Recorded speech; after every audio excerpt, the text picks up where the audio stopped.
Well, good afternoon, everybody in the East, and good evening to those of you who are in the Middle East. My name is Joel Reitman, and I have the privilege of being the National Chair of CIJA, the Center for Israel and Jewish Affairs. On behalf of my co-chair, Jeff Rosenthal, and the entire board of directors, I would like to welcome you to this very exclusive briefing of the political situation in Israel. At CIJA, we believe in a big tent, in unity of community, but not uniformity of opinion. Today, we are going to hear from two political observers in Israel, each sharing their perspectives about a country they know, love, and call home. Today's briefing takes place on the eve of Israel's fourth election in 2 years. But before we get started, I'd like to share a few thoughts about CIJA, what we are working on, and how you can get involved. CIJA's mission is to preserve and protect Jewish life in Canada through advocacy. We are the advocacy agent of Jewish federations across Canada. Our top priority is combating anti-Semitism. To learn how to get involved, I invite you to visit CIJA.ca, where you will find an opportunity right now to help the fight. We have an open action alert where you can write our federal government and share proposals about things you would like to see in upcoming legislations, which we expect to introduce in Parliament in the next few weeks. We have been working on this for a long time, and this is the final push, our chance to tell our government that we want them to reduce the amount of hate being peddled on the internet across Canada. In addition to fighting anti-Semitism, one of our top priorities at CIJA is educating Canadians about the vital role Israel plays in Jewish life and identity. A recent Environnex survey was clear. Canadian Jews have a strong connection to Israel. A large majority express an emotional attachment to Israel and have spent time in the country. 8 in 10 have visited Israel at least once and have done so an average of 5 times. Regardless of one's political affiliation, it is clear the vast majority of Canadian Jews are Zionists. You can love Israel and have different opinions about Israel. That is clear. So to get the ball rolling, I'd like to invite my really good friend, David Weinberg, noted columnist at the Jerusalem Post and director of CIJA's office in Israel, to get us started and introduce our speakers. David, to you. Thank you, Mr. Chairman. We are indeed fortunate to have the opportunity today to hear from two of Israel's best political and diplomatic analysts. On your behalf, I want to thank each of them in advance for joining us today. Lahav Harkov is senior contributing editor and diplomatic correspondent of the Jerusalem Post. She covers Israel's diplomatic ties with the world, the Prime Minister's office, the National Security Council, the Foreign Ministry, and more. Previously, she was the paper's Knesset correspondent covering the coalition and opposition. She moved to Israel at age 17. Today lives in Tel Aviv with her husband and 2 children. She's been recognized by the JTA, the Jewish Telegraphic Agency, which named her the 5th most influential person on Jewish Twitter. I didn't know there was a ranking, but apparently there is. Chemi Shalev recently retired from the Haaretz news organization after serving as its U.S. correspondent and editor for over a decade, and as a senior analyst and commentator on Israeli politics, Israel, U.S. relations, and U.S. Jewry. He previously served as diplomatic correspondent for several other Hebrew language publications, as well as the Jerusalem Post and the Forward. He's also served as CNN's resident analyst during several recent election campaigns. He and his wife live in Givatayim. They have 3 daughters, one of whom, Tal Shalev, is herself a prominent Israeli political correspondent and a friend of mine. Chemi and I have known each other for some 30 years. Lahav and Chemi will each offer us about 15 minutes of commentary and perspective. They'll have a chance to respond to one another, and then they'll take questions from today's Zoom participants. You can post a question via the chat function, and I will collate and pose your questions to our panelists in the second half of our program. I hope and assume that we'll hear from today's experts about the reasons for Israel's ongoing political paralysis, with the country now facing a fourth election within 2 years and the prospect of yet another indecisive election result that could lead to a fifth election later this year yet again.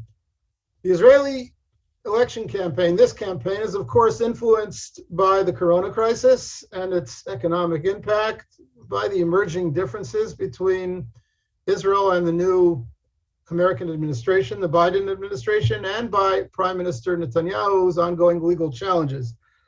How these issues and other matters may affect the election result and the complicated coalition building that will follow the vote are among the questions that I've asked our panelists to address. We'll begin with Lahav Harkov. Lahav, we're eager for your pearls of wisdom. Please proceed. Thank you so much for having me. Really excited to be here to talk to everyone. CIJA is a great organization. And I'll just jump right into sort of our election analysis right now. We are, as David said, in the fourth election in 2 years in Israel. I tend to err on the side of optimism, but even I am thinking that a fifth election might happen because I don't see how we get out of this mess. So to explain a little bit about that,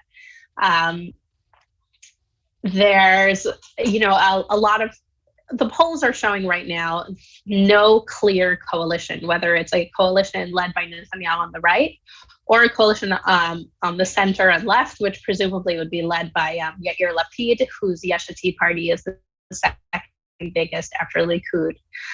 People tend to be familiar with Likud and to some extent what it stands for, so I'll briefly tell you about it, but before explaining who the other party is. So, Likud has been led by Netanyahu since 2006 at this point, and he's been prime minister since 2009, along with a few years in the 1990s.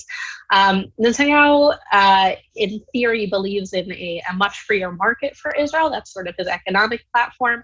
And he believes he doesn't present it as a two-state solution, but it's a sort of two-state minus solution where the Palestinian state would be demilitarized and Israel would sort of maintain security control all around its borders, but the autonomy that the Palestinians sort of already have would be greater. On other big issues, right now there's a big religion and state issue that came up, and I understand that Chemi is going to talk about that after, so I'm not going to dwell on it for too long, but they want to sort of maintain the status quo in religion and state. Netanyahu is very strongly tied to the religious parties in Israel because they are his coalition partners, and they've been very, very loyal coalition partners. And the Likud, especially in recent years, especially over this sort of 2-year, 4-election cycle, has become more and more identified with just identified as the Netanyahu party. They technically have not put out a platform since the 2013 election, I believe it is. And they're more and more sort of, everyone stands in line. If you're not exactly in line with Netanyahu, you don't belong there anymore. And that brings us to what is going on the right in Israel, because this is an interesting election in that Netanyahu sort of has competition on the right. It seems highly unlikely that there would be a different prime minister from the right, but he has some serious challenges that are chipping away at Likud support on the right. And one of them is a party that's called New Hope, that's led by Gideon Sa'ar. Sa'ar was a minister in Likud for many years. He was an education minister, he was interior minister, and he was a pretty popular education minister, and is seen as someone who's sort of an effective and serious politician, albeit not nearly as charismatic as Netanyahu is. But as he became more successful and as people saw him as the potential sort of heir to Netanyahu as the head of Likud, Netanyahu grew sort of more and more hostile to him. This was 5-6 years ago already. And also there was a presidential election where Sa'ar supported Rivlin and Netanyahu didn't support Rivlin, and basically they were at loggerheads. And Sar decided to take a break from politics for about 5 years, and then he came back, and he ran for Knesset, so he's in the Knesset again. And before the 2020 election, the election that was just a year ago, he ran for head of Likud, and he got less than a quarter of the vote. So he very clearly lost. But Netanyahu was still icing him out, as we say. So now Sar has formed his own party, and he's taken certain people from Likud with him, people who were sort of less willing to go along with everything Netanyahu said and did, people who are more identified with the liberal side in Likud, which is more similar to European liberal, in that they want sort of freer market and more individual freedoms and things like that, rather than liberal, meaning left, as it does in some frameworks. In any case, so that small group of Likud MKs left. But they're policy-wise, they're not so different from actual Likud. Gideon Sa'ar is quite right-wing. In fact, even Netanyahu's sort of two-state minus solution is too much for Sa'ar as far as the Palestinians are concerned. But on social issues, on economic issues, they're very, very similar. So in the end, the choice between Likud and New Hope for people who are on the right sort of comes down to yes Bibi, no Bibi, which is what so many of these elections have come down to. Really, every election since 2015, I would say, including 2015. But the yes Bibi, no Bibi is a serious thing. He's been prime minister for so long, and he has several corruption cases against him, which in Likud people tend to shrug them off, either to say that the charges are not serious or that Netanyahu is being framed. There are 3 different cases, and I think that they have different levels of seriousness, let's put it that way, with all due respect to the judicial system, and I do have respect for it. But either way, there's criminal corruption, and then there's the behavior that you want when you're there. And I'll leave it at that. So that's sort of the choice between these two parties on the right. And then you have another large party on the right that's called Yamina, which is led by Naftali Bennett. Naftali Bennett has been the head of the sort of heirs to the National Religious Party. If you're familiar with the party that was around for decades, for most of Israel's existence. So now they've split into 2 parties called Yamina and called Religious Zionism. So Yamina is more moderate, but they are to the right of Netanyahu. Again, they totally oppose any kind of Palestinian state. They're for settlement expansion, big time.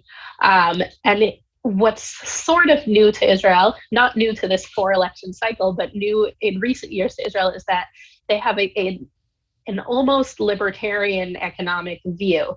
And Naftali Bennett is not the first to bring it into Israeli politics, but he is pushing a very, very small government, very low taxes and things like that, which is not something that you hear even from Netanyahu. I think that Sa'ar takes it even further. So that's interesting on the economic issues. Now Bennett is focusing, to differentiate himself from Netanyahu, he is focusing on criticizing Netanyahu's performance in the coronavirus crisis.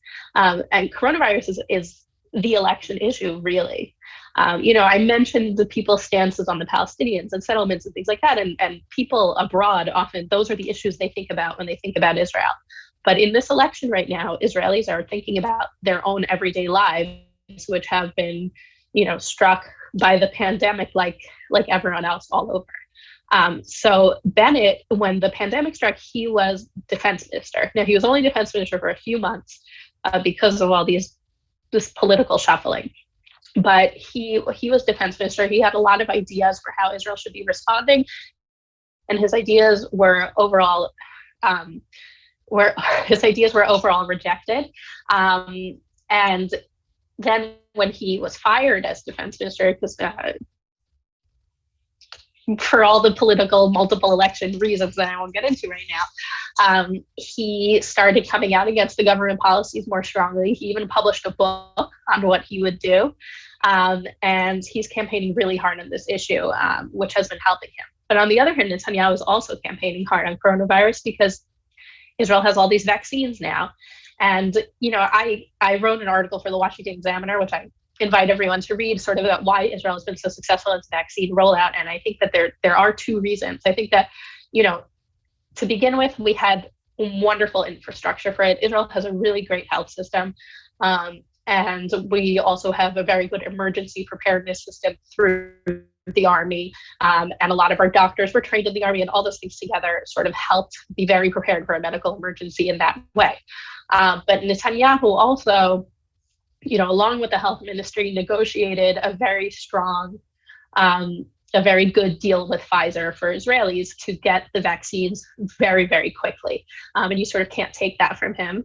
And he's been able to use that in his campaign. And so you have a lot of videos of Netanyahu where he's saying, go get vaccinated, and even bringing in famous comedians to encourage people to get vaccinated. But actually, those aren't like government videos encouraging people to get vaccinated. Those are Likud campaign videos. When I get those videos on my WhatsApp, I'm getting them from the campaign manager and not from the prime minister's office, because Netanyahu sees that this is an advantage for him. So let's see. I have time for some more.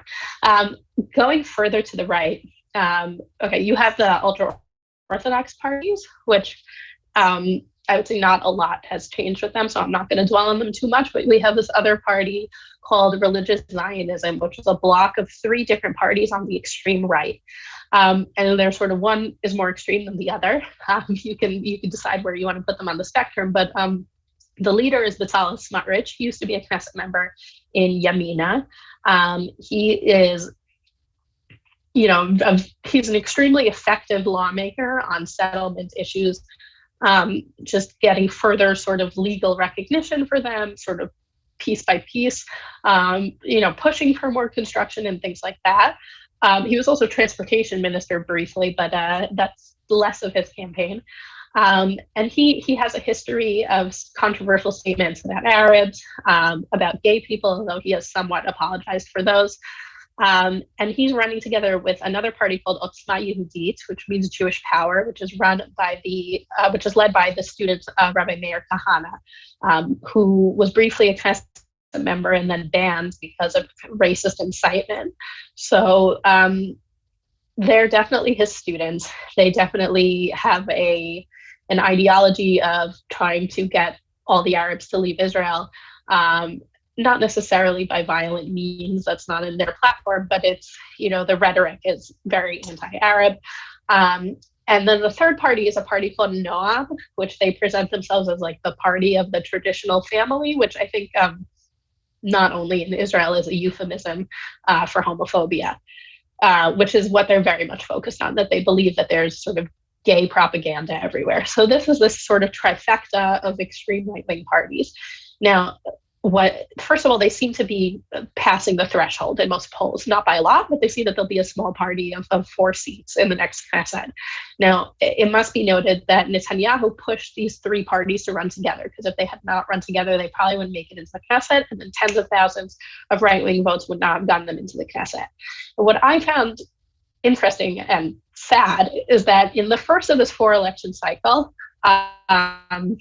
Netanyahu had encouraged the Otzma and Smotrich to run together, and it was a huge scandal. Everyone said, when Kahana was in the Knesset, Likud Knesset members would walk out. Everyone would walk out. No one would listen to Kahana speak when he would, have his racist rants in the Knesset. And now the prime minister is encouraging them to be in the Knesset. Everyone is so exhausted now by politics, I guess, that when it happened again on this 4th election, that it did not make as many waves. But I think it should make waves. I mean, I think that this is, we are probably going to have Itamar Ben-Gvir in the Knesset. When you look on Itamar Ben-Gvir's Facebook, Wikipedia page, the things that he's known include vandalizing Yitzhak Rabin's car in a threatening way. That's how he became famous, and, for his anti-Arab rhetoric, among other things.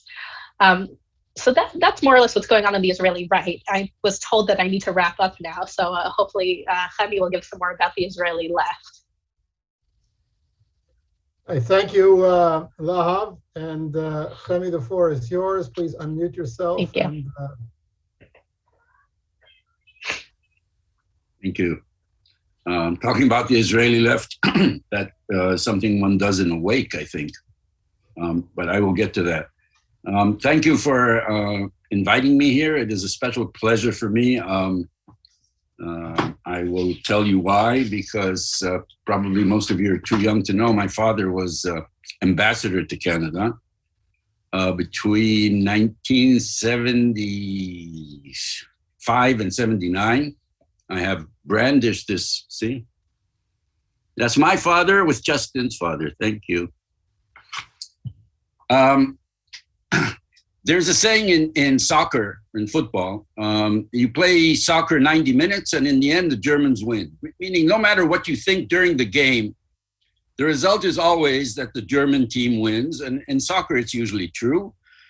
And in Israeli politics, it is also usually true. There always comes a stage before elections, and I think we're at that stage now, where Netanyahu's opponents in the media and in politics, who have been talking about inevitable defeat for weeks on end before the election, suddenly, their antennas pick up that Netanyahu is faltering, and within a few days, suddenly the bon ton is, yes, he's going down, and in fact, he has gone down a bit in the polls.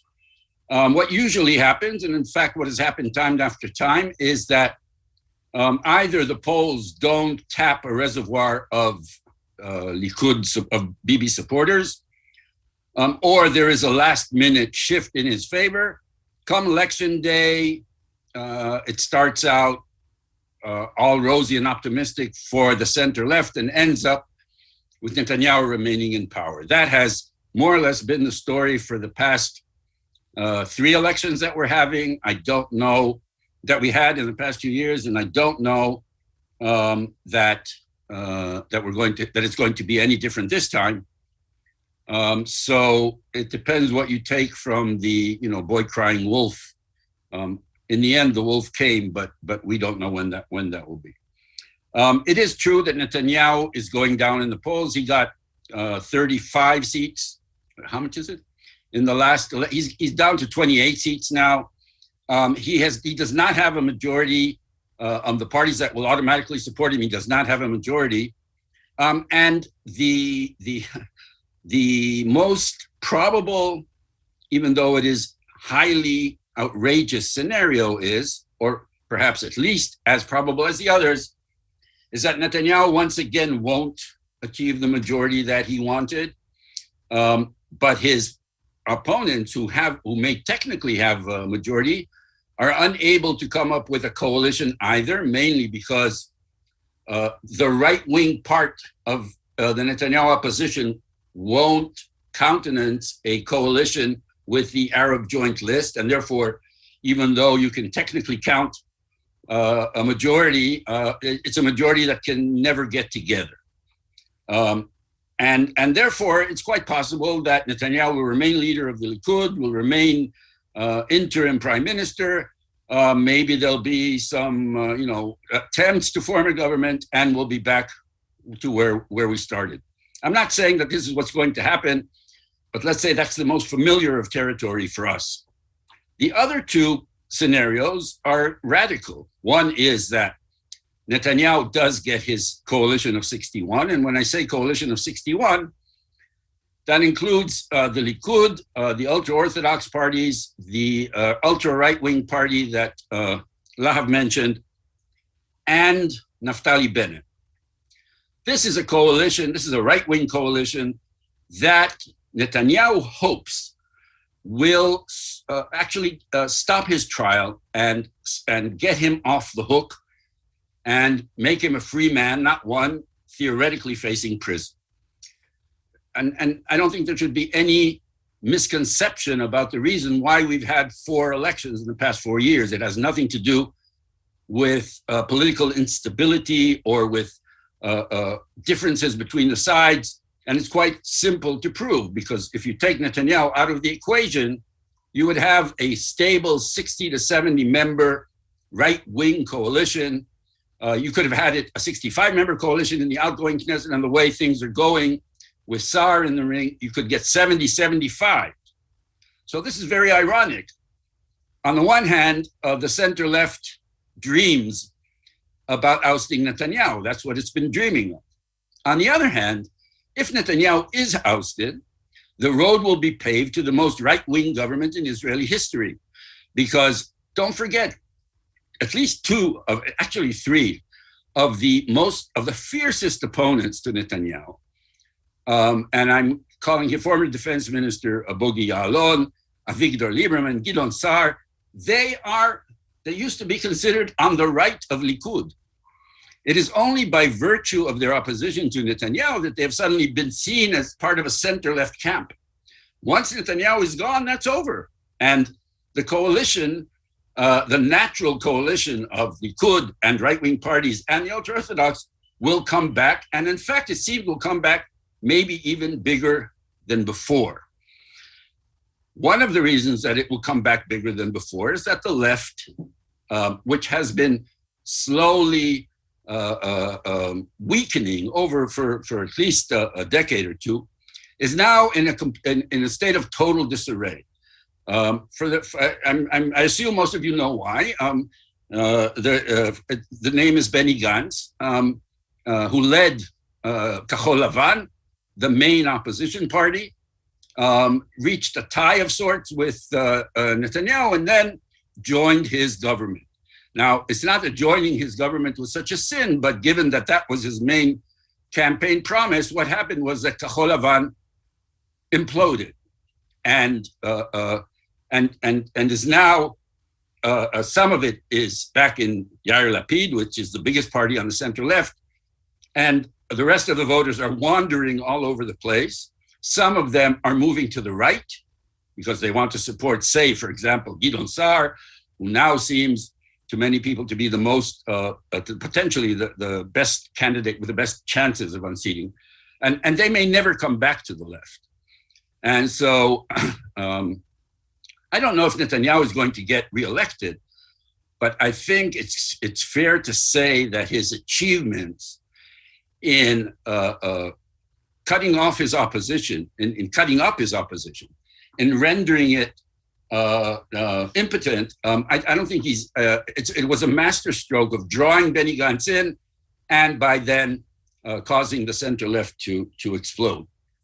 The fact that the center left explodes, by the way, doesn't mean that Netanyahu, ironically, doesn't mean that he's doing any better in the polls, because as contrary to the past three elections, there is no main candidate now opposing Netanyahu. It's like Netanyahu, you could put it as Gulliver, and there are all sorts of medium-sized parties competing against him. That ironically could work in their favor. Wait, let me see. Yeah. I want to reiterate the fact that Netanyahu did not win any of the four elections, any of the three past elections, but he is a master tactician, and he twice succeeded in staying in power because he was, just by virtue of being prime minister, interim prime minister, and then there was the deal with Gantz last time around, so that even if on election night it seems to us that Netanyahu is going away, it is always premature to let him go. Lahav, of course, is completely correct in saying that there was no discussion, for example, of the main issue that preoccupies foreign observers, say the Palestinian issues. And I think Corona is an issue only by virtue of the fact that it's such an overwhelming aspect of life that there was no choice but for it to become. But in fact, and after four elections, I think people even are going through the effort of pretending that these elections are about anything else other than yes, Bibi, or no, Bibi. And when they show the graphs of the camps in when they do polls, they don't show left, right, center, left. They show anti-Bibi, pro-Bibi, and that's all it is. Now, there's no discussion of the Palestinians, and there is no discussion, to my mind, that's even more amazing, of relations with the United States. Now, it's true that usually relations with the United States perhaps are not something that comes up in elections, but we've had a major turnaround here in Israel's position and standing in the U.S. because Israel in general, and Netanyahu specifically, was so closely identified with Donald Trump. And it is my personal opinion and that Netanyahu is incapable of mending relations with the U.S. His personality has become toxic to Democrats. And so any other candidate theoretically could come and say, look, with him, we're going to be getting in trouble with our greatest ally. And anybody is better, which sounds like a fair claim to make in an election. However, the rivals are also keeping quiet. And there are two reasons for that. One, it's true, Netanyahu precipitated Israel's worship of Trump, but Israelis went along with it very enthusiastically. And it's very hard for them to now claim, yes, we told you so, you shouldn't have gone so far, because they actually didn't. They applauded Netanyahu and Trump all along the way. And so it's very difficult for them to backtrack now. That is true of Israeli public opinion as a whole. I don't know if people remember, but in the public opinion polls that were held here, supposedly, if Israelis could vote in the US elections, among the overall result among all Israelis was about 75-25 in favor of Trump. And among Israeli Jews, it was 90-2. I remember there was one poll where Biden got 3% of the Israeli Jewish vote. And so, one, we are very much out of sync with the American elite. Two, I don't think Israelis are going to ask themselves whether maybe they went too far in embracing Trump. And three, I think that if Netanyahu remains, and here's another element, the only way Netanyahu will remain in power and achieve his goal is if he incorporates the party, the right-wing party, with the Kahanists into his coalition. Otherwise, he can't achieve the kind of 61 coalition that he wants, which will get him off the legal hook. But such a coalition with the Kahanists in tow would make Israel's position and his government's position far more precarious. And I think it would be open season on among Democrats in Congress on such a coalition, which indeed would be the most right-wing in Israeli history. And I think that I don't think it plays on voters' minds, but I think it should. And one more comment I'd like to make.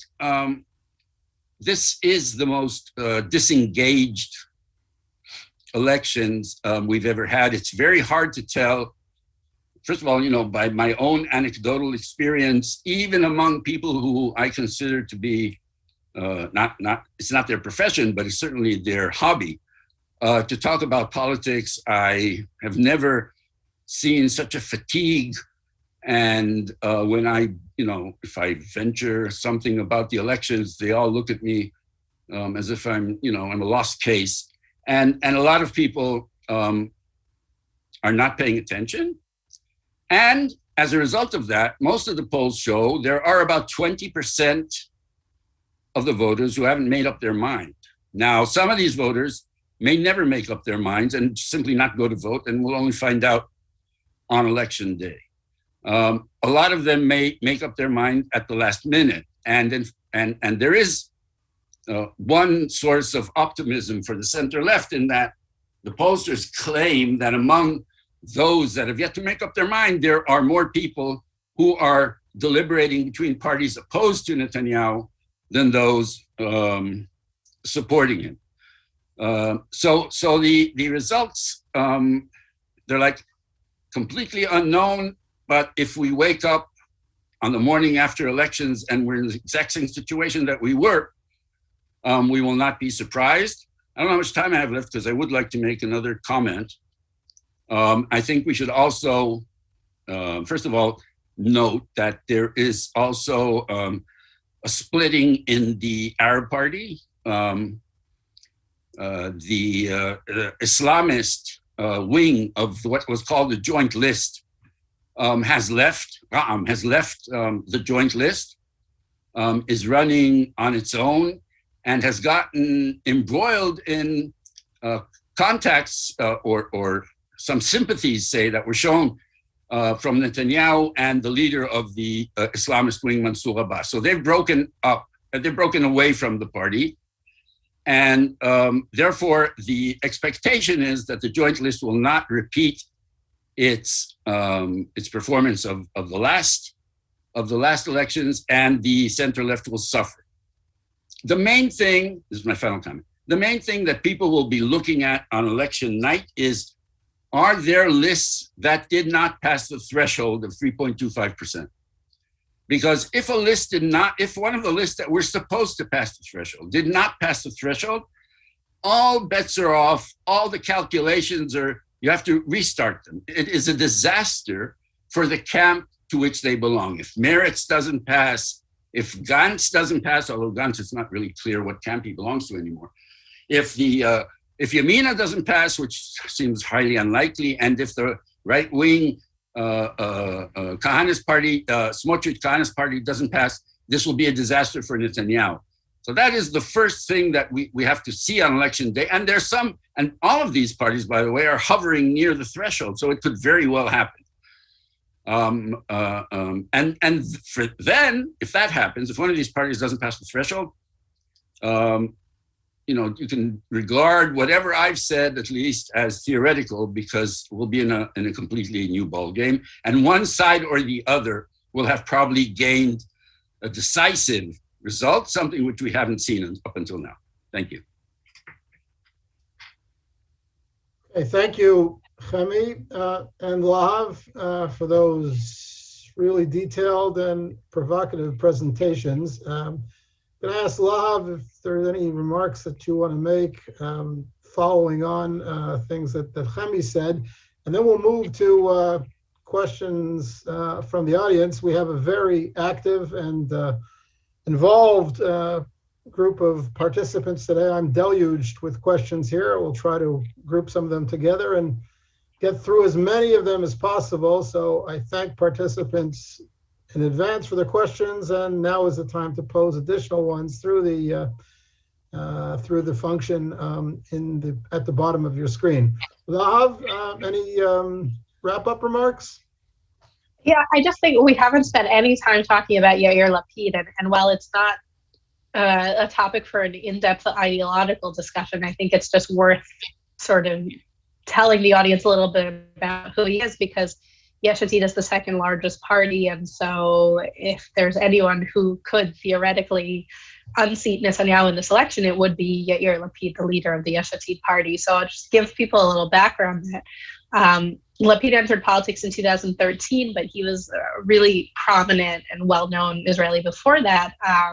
He was a longtime talk show host. He'd even dabbled in acting a bit. He was a newspaper columnist for, I think, something like 20 years, and just a very famous sort of media personality in Israel. And his father had been justice minister before that, who had run as the head of a very secularist party.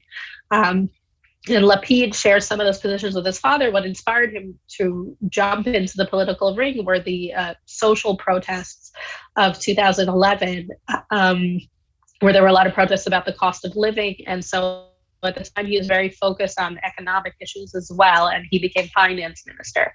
But that only lasted for about a year and a half. And polling has shown that people do not see him as a particularly successful finance minister, so he's shifted focus. And so he's still a very strongly secularist candidate. He thinks that there should be sort of a greater separation between religion and state, that the government shouldn't be funding Haredi schools that don't teach the core curriculum of Israel, that the ultra-Orthodox should have to go to the army or do some other form of service, things like that. And he's also more to the left on social issues generally, LGBTQ rights, though that's also a religion and state issue really in Israel, and things like that. On the Palestinian issue, he doesn't really seem to hold deep ideological views about it. And he seems to sort of be where the Labour Party was about a decade ago, around when he entered politics, which is to say two-state solution, but keep the major settlements. But again, that's barely the focus of this election. And interestingly, he's been very quiet in this election. He has not, been at the forefront of a big campaign. He's not been going around giving a lot of interviews. And I think it's just because he realizes that even people who don't like him see him as the alternative to Netanyahu right now. And so better to be anti-Bibi than pro-Lapid to get votes at this point. That's just like a little bit about Yair Lapid, so people know sort of who the big contender on the other side is. Very good. Thank you, Lahav. So question from our participants to both of you, Chemi and Lahav. Is it really true that this campaign is about nothing else than personalities? Yes, Bibi, or no Bibi, as you put it, Chemi. Are there really not any ideas being discussed? Is nobody talking about how to run an economic recovery plan, how to confront Iran, how to deal with Hezbollah, how to handle the Biden administration, how to improve Israel diaspora relations? Are these issues really so far away from the minds of Israelis? They've been obscured by the debate over Netanyahu that nothing else is on the agenda? To a certain degree, Okay. to a certain degree, the answer is yes.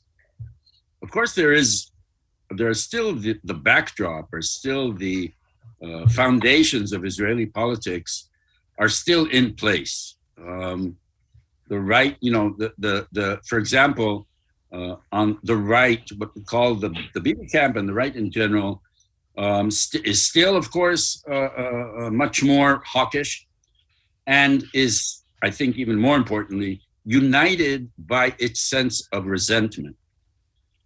And I think that if somebody wants to study what's going on in the Israeli right, it would do well. It's not an exact copy to study what's going on the American right.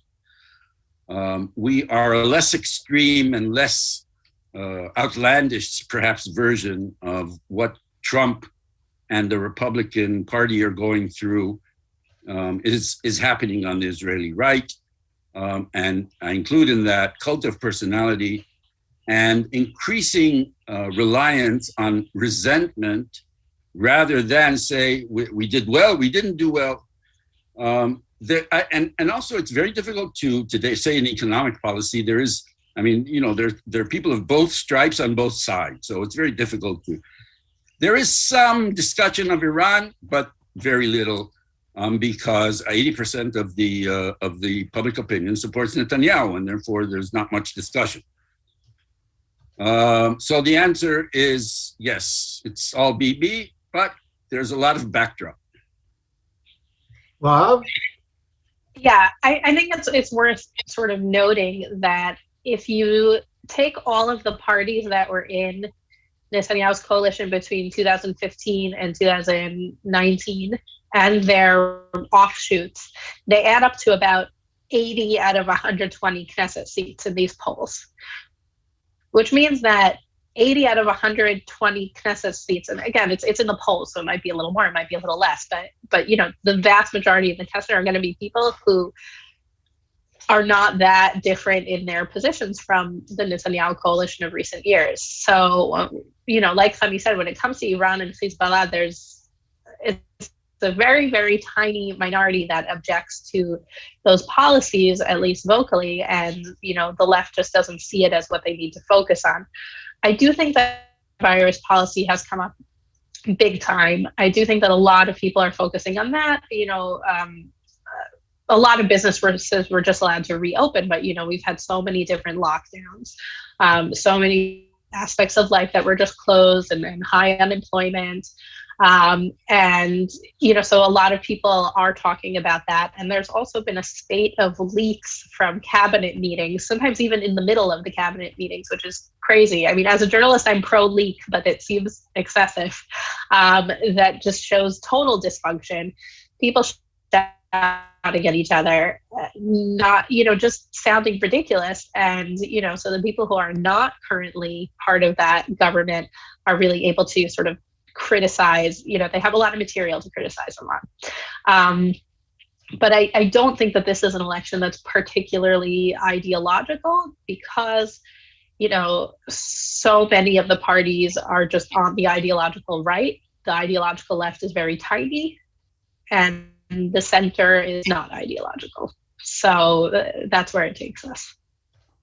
David, one more thing which must be mentioned and could turn theoretically out to be a sleeper issue in the campaign, and that is the deteriorating relations and tensions between secular Israelis and the ultra-Orthodox against the backdrop of Corona and the secular people feel that the government is not cracking down on the ultra-Orthodox and vice versa. It doesn't matter. And now into this we've injected the Supreme Court decision, High Court decision about the reform, which is also exacerbating tensions. And this is an ongoing issue. In the past, it has influenced voter intentions. For example, Lapid's father became a major, a major politician by virtue of anti-Haredi, anti-Orthodox sentiments. And I have a feeling that this will help, I don't know if Lapid so much, but it could help Lieberman, who is now, frankly, the most staunchly anti-ultra-Orthodox party or politician. And it could play a role in the end. It could, because it's one of the things that really upsets Israelis of all, secular Israelis of all, no matter what their political leanings are. So Chemi, you took the question literally right out of my mouth. A number of participants have asked how the increased tensions with the Haredi, the ultra-Orthodox public over Corona will play out in this election campaign. And indeed, as you say, this may be a sleeper issue that comes to the fore this time more than in previous elections. And it's not just the secular Israeli public, it's also the modern Orthodox and religious Zionist public that is more upset than ever with parts of the ultra-Orthodox community and the way they've behaved now. But that does lead us into, as you said, the very recent High Court decision regarding recognition of Reform and conservative conversions in Israel. How will this impact, if not the vote, but the coalition politics after the vote? It would seem to me to put Netanyahu and really Lapid and Bennett, all of them, in a bind where they will have to give in to ultra-Orthodox demands on this issue in order to craft a coalition. And yet, for so many of them, overcoming this decision would be very problematic with their voter base. So how do you see this playing out? And I'll throw into that, hold on, Lahav, I'll throw into that also the question, which is still before the Knesset, of the ultra-Orthodox draft, which has been batted back and forth between the Knesset and the Supreme Court for so many years. And the latest iteration is it's back in the Knesset's lap. Lahav, you want to go ahead? So it makes sense. Yeah, it made sense that you said, if not the vote, because I don't think that the conversion issue is really going to impact a lot of votes. We've seen that Israelis, the average Israeli, it has nothing to do with their lives. They don't know Reform and conservative people, and most of them don't care as much, although Russian-speaking Israelis tend to care more because it affects more of them. A lot of them are not, or something like a third of them are not halachically Jewish. But overall, I don't think that conversion will be a huge election issue, but I think it will be a big coalition issue, as you said. It ties in with the broader issue, on the right, of opposing judicial activism. Now, I think there's a fair argument to make that this is not an actual example of judicial activism, that this is an issue that has been thrown, that the court has avoided ruling on for many years and has constantly told the government and the Knesset, you need to pass a law about this, and it never happened. but I still think it ties into sort of the way the right wing sees the courts in Israel as overly politicized and overly active. And so the right seeks to pass a law that's called the override law, which they actually cite a law in Canada, which allows a supermajority of the parliament to overturn a Supreme Court decision. Now, in my understanding in Canada, this law exists, but it's almost never ever been used. In Israel, you ask the politicians who want to pass this law, and they could probably give you a dozen examples right off the top of their heads of where they think it should be used. And the ultra-Orthodox parties have long supported this. The parties to the right of Likud have supported this at this point. You know, Yamina, Religious Zionism Party. I recently interviewed Sar. I didn't ask him the specific question, but I think that he would support it as well. And Likud, when Netanyahu sort of, changed, he evolved on this issue. Used to be much more for supporting the court the way it is. And now that he's on trial, he supports the more anti-judicial activism segments of his party.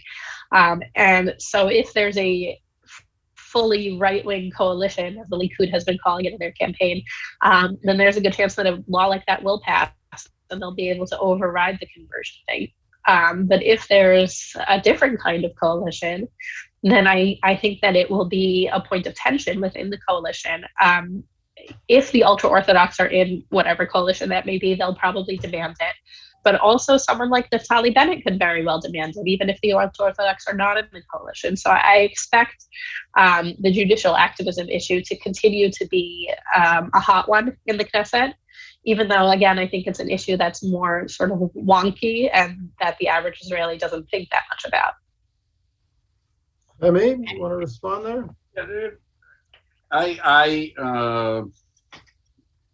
agree that this will not affect the vote.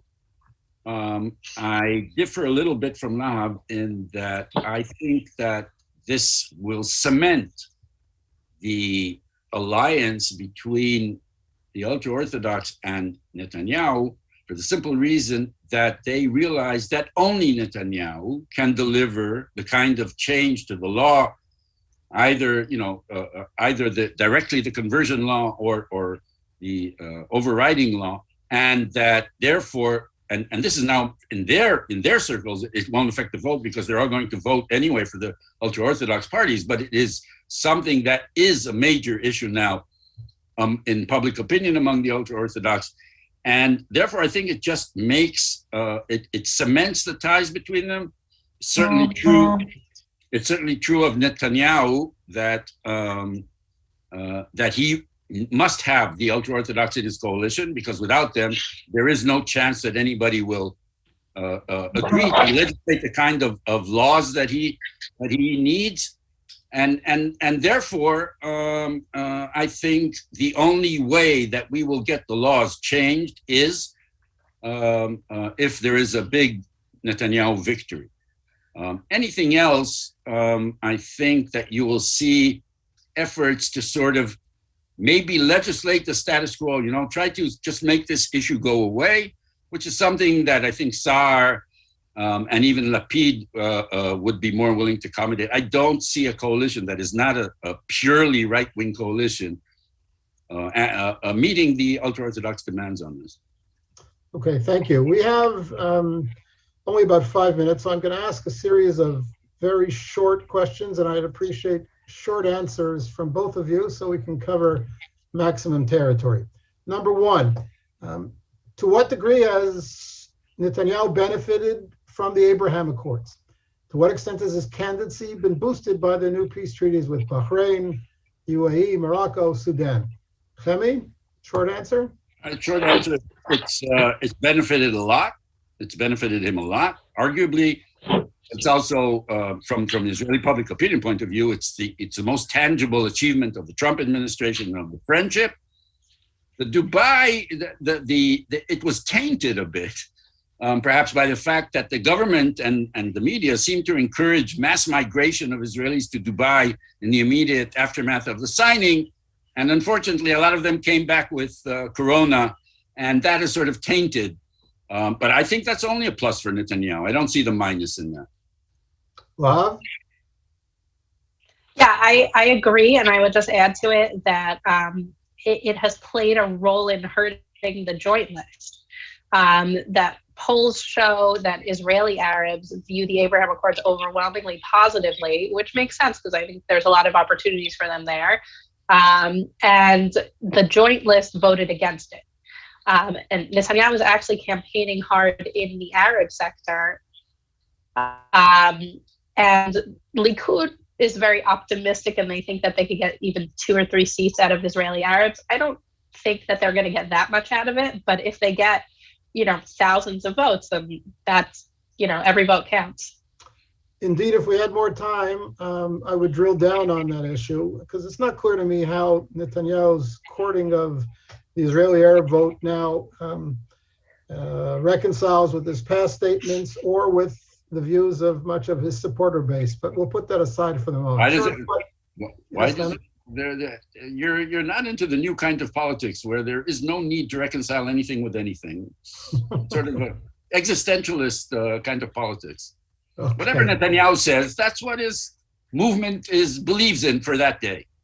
Okay, make the argument for us. Netanyahu is the best person to deal with the Biden administration, or Netanyahu is the worst person to lead Israel and deal with the Biden administration. Your thoughts? Well, I've made my thoughts clear. So I think he's the worst position of anyone that is a candidate for prime minister to make amends with the Biden administration. I think it's a mission impossible. It's not that there'll be a disaster. It all depends on what issues come up. But if you want to get back to the kind of special relationship that we had even before Trump came, Netanyahu cannot do it. His identification with Trump was too deep, and the memories of Democrats are not that short. Lahav? I don't feel so extremely in either direction. I do think Netanyahu has a lot of baggage, and the Democrats in general don't like him. But I also think that if someone else on the right is prime minister, if Gideon Sa'ar is prime minister, he won't have the baggage, so maybe they'll give him a chance in the beginning, but he's not someone who's going to, fall in line with the Biden administration on how they feel about settlements or Iran. And so, it'll be a tense situation no matter what, but Israel is a sovereign country, and the majority of the country is voting for candidates who have views that don't align with the Biden administration. And that's how it's going to be. That's, we can't run our country according to whoever wins the U.S. presidential election. Okay, that's a very... Yeah, I'm go on. Oh, that's a very different perspective than yours.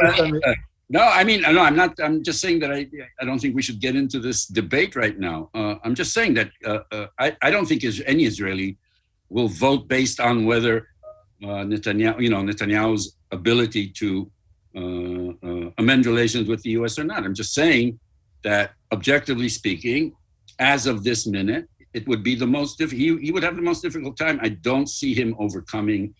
It's not so much Biden. Biden, I think, first of all, Biden has seen already so much in his life. I don't think he remembers how to carry a grudge. But in the top administration positions and in Congress, there are a lot of people who are out for Netanyahu, who have bitter memories of the Iran struggle. And I'm not even getting into whether, who's right or wrong. It's not something that they can absolve themselves of. Now, it's true that if Gideon Sa'ar was prime minister, in fact, almost anyone else, he would have problems with the U.S. administration. But those problems would not be burdened by this toxicity. And anything that has to do with Netanyahu will be burdened by this toxicity. And I think even an issue like Iran, even if you think, either you think that there shouldn't be an agreement with Iran, or you think there should be, but it should be, whatever you think, it would be easier now for another prime minister, in my opinion, to get American goodwill, to take into account Israel's sensibilities. When the chief of staff of the Israeli army made a speech a month ago attacking the Biden administration's wish to get back into. Now, as far as I know, he made the speech without any coordination with the prime minister's office.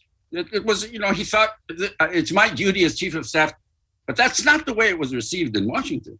In Washington, it was received as Netanyahu sending us a signal that he's going to behave towards us like he behaved towards Obama, which I don't think Netanyahu had any intention of sending such a message. So I'm finishing. Even innocent incidents are going to get blown up because of the toxicity attached to Netanyahu. Thank you. Thank you, Chemi. Last word to Lahav before we move to our chairman to close off this session. So, Do you want me to respond to that, or do you have a new question for me? No, I was giving you an opportunity to Rebut. expand on your thoughts on this topic. There are 15 other topics that we'll have to get to another day, including Canada-Israel relations in the context of this year, but we'll leave that for another time. Your thoughts on Netanyahu, Biden administration relations going forward? Yeah. Said about Biden, where it seems that he wants to try to move forward in the Israel relations, the U.S.-Israel relationship, and keep it smooth and positive, mostly, even if things with Netanyahu are not that great. And what's interesting is that you see now a lot of contact between Gabi Ashkenazi and Antony Blinken. And that's interesting because Gabi Ashkenazi is on the way out. He's not even running in this election. But in that way, they're trying to, have a practical and sort of effective relationship, with minimal contact with Netanyahu. So that you can see that is happening right now. Okay, thank you. Thank you both very much. Fascinating session. We could easily go on for another hour. Mr. Chairman, final thoughts from you? well, my final thoughts are really, it's, so many elections that Israel is having, but it is an opportunity for all of us to learn so much about Israeli politics, and certainly I've learned so much. And I really want to thank you, David. A very warm toda rabah to our speakers, Lahav Harkov and Chemi Shalev, and really to all of you who have tuned in because of your interest. I know that there's hundreds of you out there watching, and really, please watch for updates on our website and follow us all on social media. And on behalf of CIJA, we want to thank you all for coming, and please stay safe. And until next time, and until we can all give you a hug and see you in person, thank you very much. Laila Tov. Okay.